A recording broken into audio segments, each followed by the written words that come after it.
خاصك تربيهم على الاقل. الا ما كنتيش انت غتربي وما غتقابلش وما غتكبرش وما غتلبسش وما غتسهرش وما غتديش للطبيب، عنده هذيك مو مقابله هي الحاضنه، اعطيها رزقها باش حكمت المحكمه. سمحات في المتعه، اعطيها رزقها، تكون دايره لك هي اللي دايره لك، واخا تكون هي ما تستاهلش، ما كانش في المستوى. جميع الصفات اللي بغيتي توصفها وصفها، ماشي شغلي. الوليدات هادو اعطيها فلوس، الوليدات كنقول لك اعطيها، راه ماشي ليها، راه الوليدات.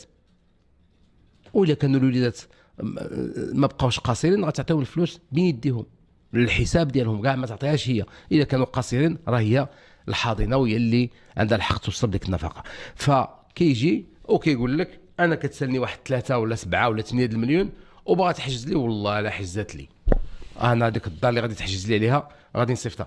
وملي تنقول لكم 20,000 درهم كيشد في الاجر، كتلقى عنده واحد العمل حر، انت ما عندوش واحد الاجر اللي